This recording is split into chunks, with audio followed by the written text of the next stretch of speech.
last week we talked about Passover and the context of rhythms and how that God created these rhythms for us to come back to constantly, to draw us back in, to recenter us, to help us. Today we're going to look at another one of those rhythms. So Passover was an annual rhythm. It was an annual festival. It was an annual event that they would come back to. Today we're going to look at the Sabbath, which was a weekly day that they came back to. It was an opportunity for them to refresh, to recenter, to look at God. So sometimes when I preach, I am preaching from a place of strength, a place where this is something that I've figured out or I've conquered or I've worked through, and I understand it clearly, and I can tell you this is how I got there, these are the mistakes I made, and this is what you can do. Other times, it's a matter of faith, and I'm giving you what the Word of God says, and this is what you should do because the Word of God says you should do it, and this is how you should live.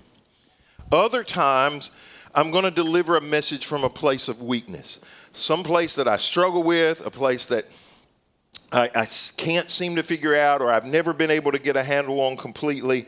And so today is one of those days that I am preaching from a place of weakness. And I'll talk to you a little bit about that, and at least in parts of it. So I think when we talk about refreshment or rest, there's physical rest and there's spiritual rest. The spiritual rest part of it, I think I've got figured out. And my soul is at rest, and you know, those things are not troubling to me, and I understand those things. So from a spiritual standpoint, I do pretty good. From a physical standpoint, rest or refreshment has always been a challenge for me. So we're going to talk about both of those things today. And the physical part of it, I want to say up front, it has always been a challenge for me. One of the qualities that I value most in a person is hard work. Somebody that's productive, somebody who says, okay, you know, because I look back at creation and I see God, that is one of the things that God wanted from the very beginning. He says, be fruitful and multiply. There should be some production in your life. And when we move from being people that produce to being people who only consume, God did not create us to be majority consumers. He created us to be majority producers. And when we become majority consumers, we start seeing some of the challenges. And so I appreciate people who are productive, people who work hard, and not necessarily manual labor, because I'm not that person who does a lot of manual labor, but there are people who work a lot and they're extremely productive, and they use their gifts, their talents, their abilities, and I know a lot of people who do that, and it's something that I value extremely. So I just saw Wendy walk out. She walked across the room. I saw her walk out just a second ago, and that's always been one of the qualities that I've valued about her. People who can make something happen. I can pick up the phone and say, this is what I need done, and she may not want to do it, but she's going to make it happen. Because the first time, before she ever started working at the church, I was doing a sermon series and I wanted a ball and chain. And I just mentioned in the sermon that I was preaching, man, I sure would love to have a ball and chain. After service was over with, she came to the front. She said, I got it. And that week she showed up for me with a ball and chain for me to preach in the next week, you know, that she had made. It wasn't too heavy. And so that's a value that I appreciate. I esteem it highly. Somebody who you can depend on to get things done. And I'm thankful for those people who do that. But as a part of that, people who are constantly producing, people who are constantly getting things done, one of the challenges for those people is to turn it off, to figure out how to say, all right, I'm going to stop right here. So rest for me has always been a challenge for years. For the overwhelming majority of my life, I averaged 4 to 5 hours sleep a day. And rarely, now I would take a 15-minute nap in the afternoon, but that was it. And rarely was it 4 to 5 straight hours. If I slept 5 straight hours, I was really tired. I would usually sleep 2 or 3 hours. I'd wake up like 1 o'clock in the morning, depending on when I went to bed, maybe 2 o'clock in the morning. I'd get up and work for 3 hours because my most productive working time is the morning. So I'd get up and I'd work for 2 or 3 hours. I'd go back to sleep for a couple of hours and I'd wake up and work for 3 or 4 more hours, because what would happen is I'd get 2 mornings. Y'all may not understand that, but I got 2 mornings. And so physically, mentally, that's how I lived for a long, long time.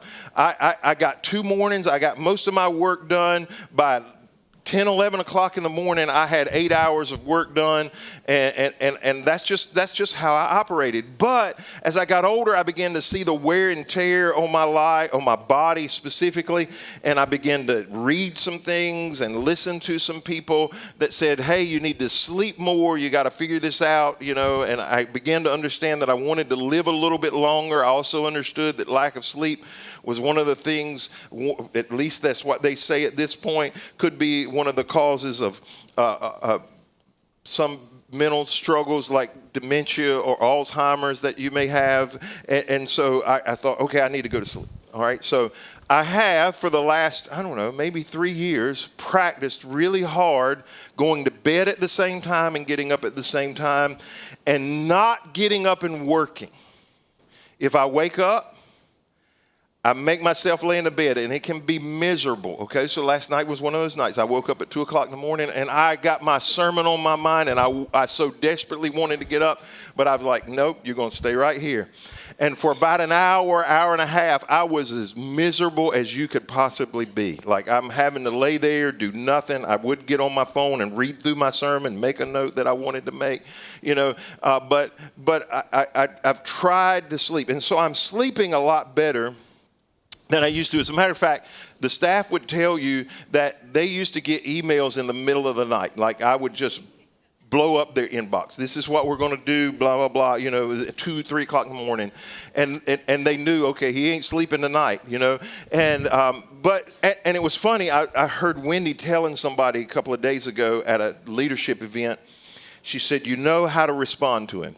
This is how you respond. If he sends you an email, it's not that big of a deal. Whenever you get to it, it's fine. If he sends a Slack message, it's a little bit more important. If he texts you, you need to get back to him really quickly. And if he calls you, something bad has happened, and you need to answer. So if you see my number come up on your phone, like, typically I'm going to text you before I call you. If I just call you out of the blue, like when Gene passed away, I called somebody to tell them, and what they said when they answered the phone, this ain't going to be good. That was exactly what they said. They had no idea what I was going to tell them. They just said, this ain't going to be good. And so I would send emails all during the night. Now I've gotten better about sleeping. I'm usually at the 7 to 8 hour mark, working really hard to make it 8 hours a night, and that's been work for me. But here's the problem, though. I don't know how to take a day off. And I struggle with that. I know I need to. I don't need a lecture. Y'all don't need to come to me and say, you need to do that. Yes, the answer is yes, I know. I know I need to do it. I understand the value of it. But I travel a lot. It doesn't matter where I'm at or what I'm doing. I'm reading, I'm writing, I'm preparing, I'm making notes, I'm making phone calls, I'm doing something. It doesn't matter where I'm at. I mean, that's just how I'm wired, and I've tried to work on it. I want to get better at it. So this is just my confession. All right, I'm telling y'all, I struggle with it, and at times it's probably not healthy. There are times it frustrates my wife, and so I know I need to get better at it. So I'm preaching to myself today as much as I'm preaching to anybody as we talk about the Sabbath. And so my soul has rest. I feel like I sleep and rest my body, but I struggle with a day of rest or a time of rest. And so we're going to take a look at this. Here's the first thing. The Sabbath is a sign.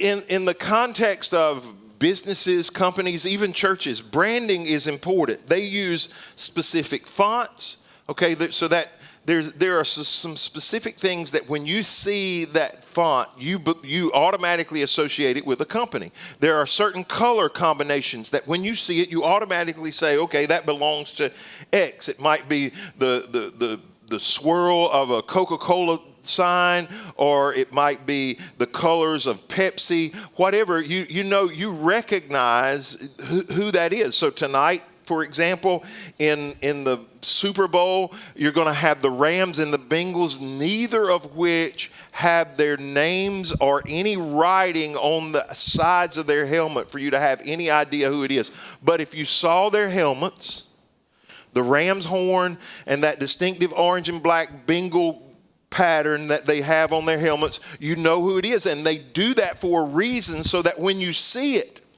you automatically associate it with this. This is what you want to know. Well, I would tell you that God is no different. He wants people to be able to see certain things, certain patterns, rhythms, lifestyles that we have, that automatically people go, that person must be associated with God. Okay? And this is what it says. It says, then the Lord gave these instructions to Moses: tell the people of Israel, be careful to keep my Sabbath day, for the Sabbath is a sign of the covenant between me and you from generation to generation. It is given so that you may know that I am the Lord who makes you holy. This, first of all, this seems like an odd place. So to give you some context of where it's at, he's been giving instructions for the last several chapters on what goes in the tabernacle. This is who's going to build the tabernacle. This is how they're going to build the tabernacle. This is what's going to be in the tabernacle. Then hard right turn, this is the Sabbath, and this is how you need to keep it. The reason why I would tell you that it's there is because he understood that if they undertook this building project, there was going to be this temptation to become consumed with the work and not rest. And he wanted to remind them, okay, I've given you some instructions on what to do, but while you do it, you still need to stop and you still need to rest. But he says it's a sign. The Sabbath is a sign of the covenant. But what is it a sign of? Like, it just seems so odd. Like, what does it signify? If it's a sign, what does it mean? What's the connection? Sometimes there is no direct connection. So, for example, circumcision, which I'm going to mention in this sermon a couple of times, circumcision doesn't seem to have any direct connection whatsoever with the covenant. It doesn't seem to fit. Why is it there? What's the purpose of it? Well, the Sabbath, he says, is a covenant sign. And here's why the Sabbath was important. One, it was something that the whole community could participate in. So it became this rhythm that everybody did together. Secondly, when they saw you observing it, they go, oh, they must follow after God.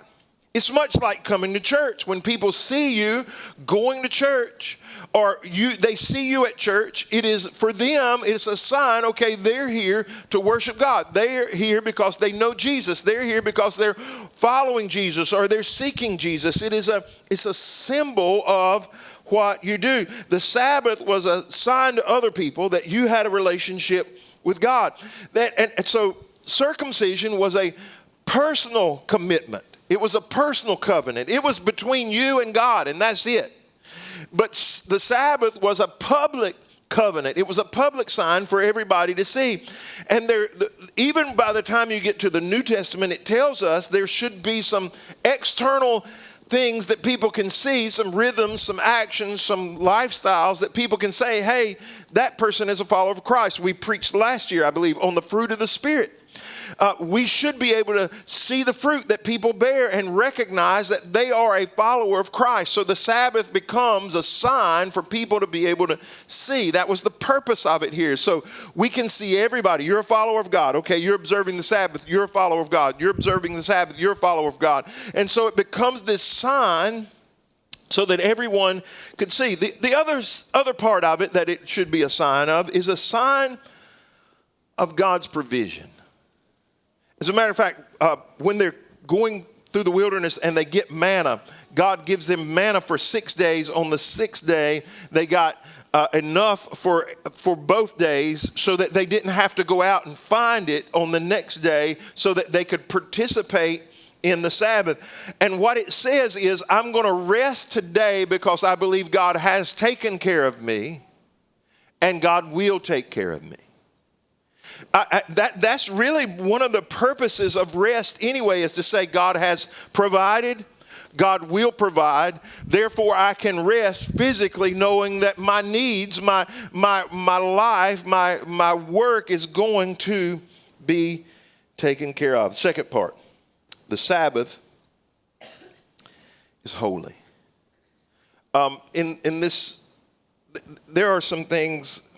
So we are used to a 2-day weekend, right? 5 days of work, 2-day weekend. And that's even changing where, there are people saying it's better if you work 4 days and have 3 days off, or you work 3 days and have 4 days off. And some of you like that, work 1 day and have 6 days off, But we didn't, the 2-day weekend is not a God thing. It's a conflict thing. You do understand that in America, why we ended up with a 2-day weekend. So the majority of people in the workforce 100 years plus years ago would have been either Jewish or Christian. That was the two. The Jewish tradition was to take off Saturday. The Christian tradition was to take off Sunday, and I'll talk about in a little while why Sunday became our day. And so in order for them to function, they created a 2-day weekend. And so they took Sunday off for the Christians and Saturday off for the Jewish people. And so we worked Monday to Friday. That was how we came about with a 2-day weekend. It won't because they're working too hard. It won't because they needed some rest. That wasn't the point of it, because scripturally it's a 6-day, 1 day. In the Bible, it doesn't matter whether it's Old Testament or New Testament, it's a 6-day, 1 day. God worked 6 days. He created for 6 days. He rested for 1. So our 2-day weekend is a fairly new thing. And so we did it to accommodate people, both businesses, so that the people could all work at the same time. And so it says, you must keep the Sabbath day, for it is a holy day for you. Anyone who desecrates it must be put to death. Doesn't that seem awful harsh? Like, you could break some of the other commandments and not die. But if you broke the Sabbath, you should die.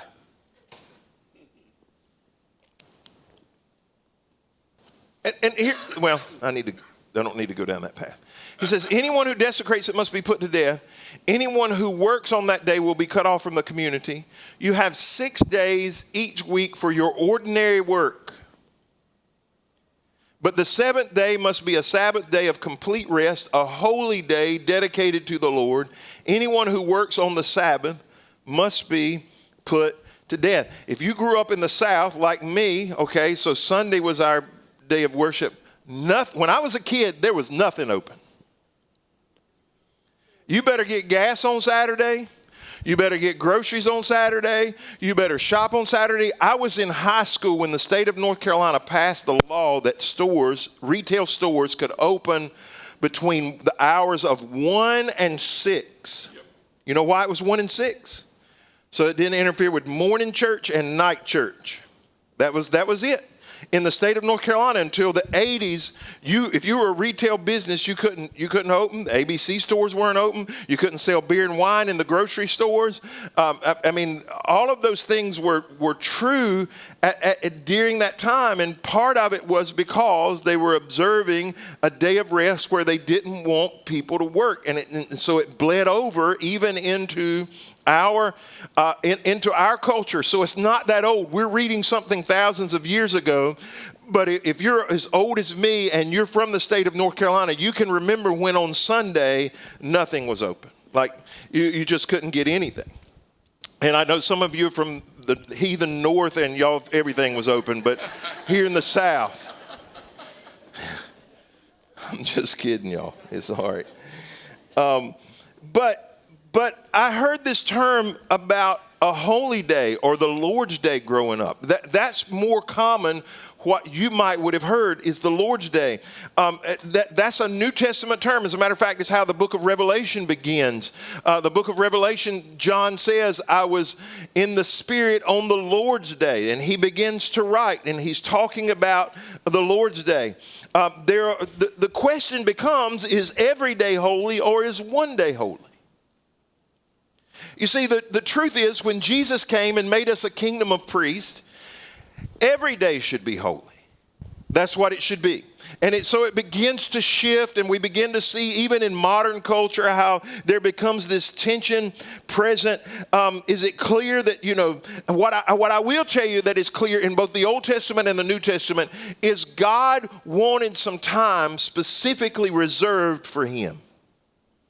God wanted some time specifically reserved for you to focus on him, for you to worship him, for you to think about him. It may be gathering together like we do on Sunday, and that was a part of the Sabbath. You would see that even in the New Testament when they would observe the Sabbath. There would be this gathering for prayer in the temple on the Sabbath. That was a part of it. Those things weren't foreign, but it is clear that God wants some time set aside just for him.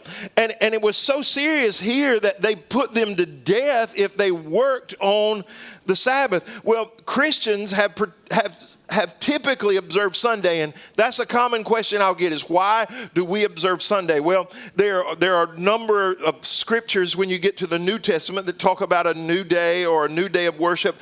And in general, the New Testament Christians observed Sunday because they saw that as the day Jesus rose from the dead, and so they celebrated the new week or the beginning of the week, celebrating the resurrection. Acts 20:7, which I'm going to talk about at the end, it says they gathered on the first day of the week to take communion or to break bread. 1 Corinthians 16:2, it tells them to set aside an offering on the first day of the week because that was the time that he was going to come and they were going to gather together. They could bring their offering. As a matter of fact, it's how many of the elements of church got set, so it talked about they broke bread on the first day of the week. They took an offering on the first day of the week. So we do some of those same elements in a regular church service. We may take communion. We may take an offering. Somebody may speak or preach. You'll find that in a passage where that happens, and I'll share one of those with you in just a little while. Ultimately, Jesus should be the Lord of every day, and every day should be holy. Ultimately, Jesus should be the Lord of every day, and every day should be holy in your life. Here's the last part of it that they talked about. The Sabbath is permanent. That's like going to be the big question. If people start talking about the Sabbath, it is the question that people will most often ask is, do we still observe the Sabbath today? There's lots of writing about it right now. I've read some books about whether we should or whether we shouldn't. What does that look like? Do we have to? Is it required for us? So it is one of the 10 commandments. It is the only one of the 10 that does not specifically get carried over to the New Testament. So as a matter of fact, even in the New Testament, it almost nullifies it. In Colossians chapter 2, it says we shouldn't judge others who observe the Sabbath, and we shouldn't judge those who don't observe the Sabbath. Romans 14 says whatever you do should be done for the Lord, not for yourself. And so if you're going to do something, you should be doing it to try to observe it for the Lord.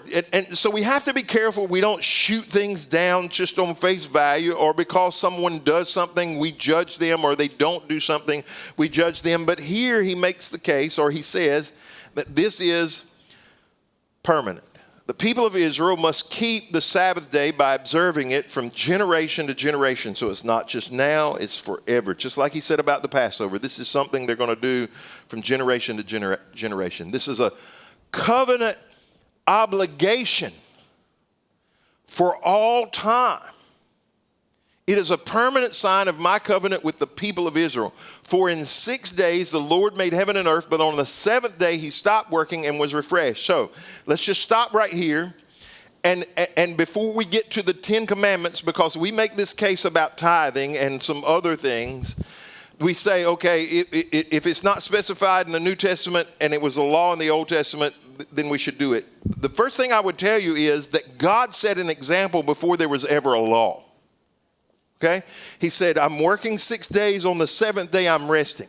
He gave us a pattern to follow after. It says, for in 6 days the Lord made heaven and earth, but on the seventh day he stopped working and was refreshed. When the Lord finished speaking with Moses on Mount Sinai, he gave him the 2 stone tablets inscribed with the terms of the covenant written by the finger of God. He says there's a couple of things that are important here. The people of Israel, okay, that's important, must keep the Sabbath. That's important. And it's generational, from generation to generation. And he points to creation and says, hey, this is what is important. However, I want to point out because listen, it's easy for us to say, oh, we don't have to do it. But I want to talk about some practical things before I talk about the spiritual part of it. There are some practical applications to taking a Sabbath.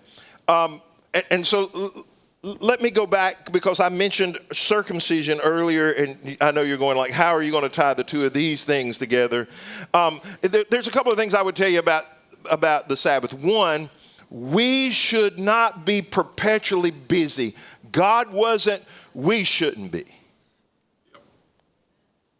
God rested, we should practice resting. His pattern is better than ours.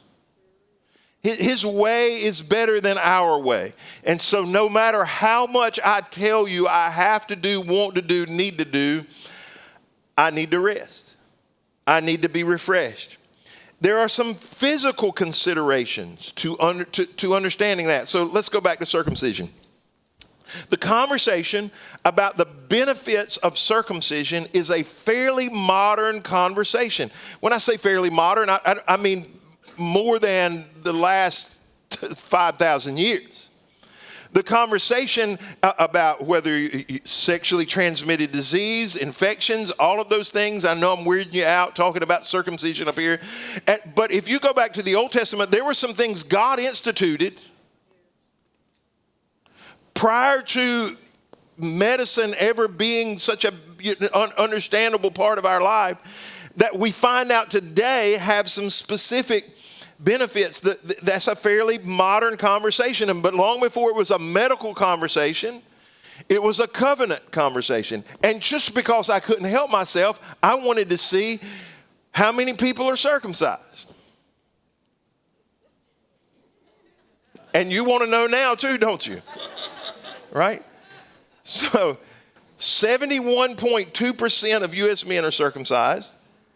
91.7% of Israeli men are circumcised, and I expected that. The highest one in the world was Morocco, 99.9. But guess what was second? I bet if I gave you 100 chances, you wouldn't get it. Afghanistan. Yeah, 99.8 of all men in the country of Afghanistan are circumcised. And it became a medical conversation long after it became a covenant conversation. And so when you read, what I would tell you, when you read through some of the things in Leviticus and Numbers and Deuteronomy, understand that God was setting some rhythms in place, but he was also putting some protections in place that they didn't understand. And they seem weird. They seem out of place. We don't seem quite to be able to figure it out. Here's the thing I would tell you about rest. Sleep science is fairly new on the scene. I don't mean like the last couple of years, but it's fairly new. Certainly the last 100 years, most likely the last 30, 40, or 50 years, where there's lots of time being put in the neurological benefits of sleeping right. Making sure you get enough sleep, making sure you are good in a sleep while you're sleeping. And so they spend a lot of time in that, in the context of that. Freedom lifestyles right now are in vogue, where people are traveling and working from wherever they want to. You know, they can get an internet, or they can be a travel nurse or a travel doctor or whatever, and they can go from one place to another, and they can have the freedom that they want to, and they can take the time off that they want to, and they can have the lifestyle that they desired with the family that they desired. And all of these things are fairly modern things in our context, but God was telling them thousands of years ago, you need to refresh. You need to rest. There needs to be a time where you set everything down.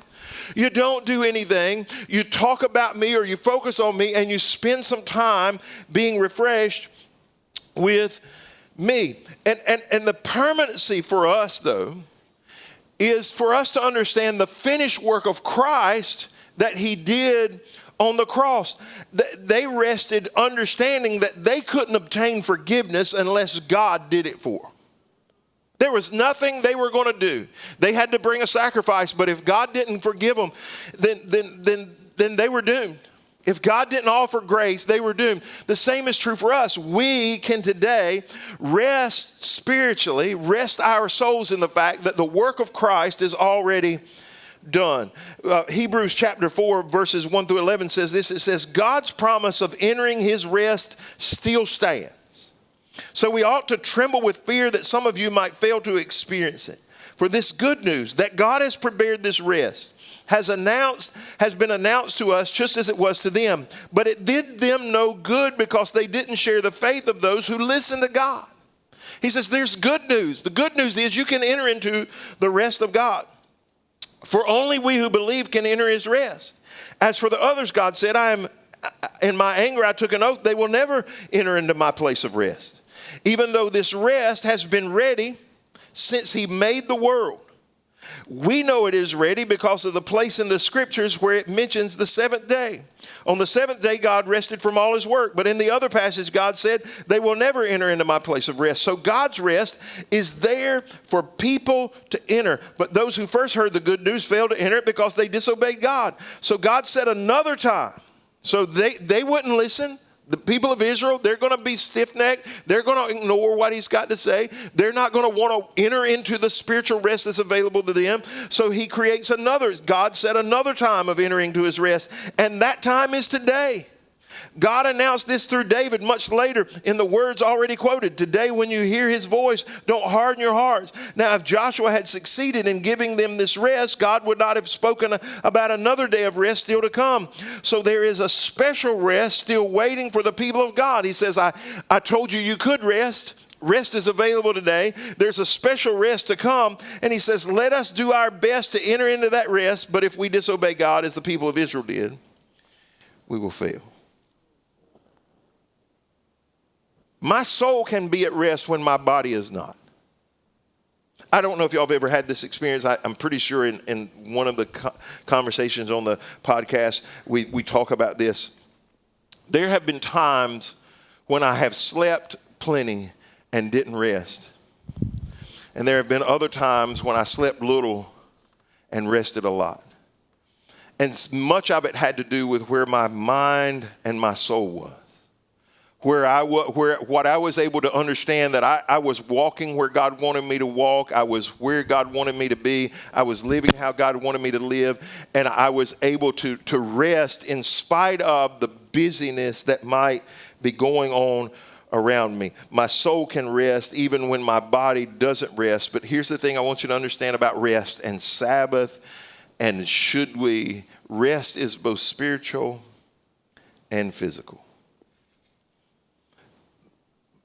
If you want to know what convicted me 3 or 4 years ago about sleeping more, I was listening to a guy speak, and he said, you cannot do a spiritual work without a physical body.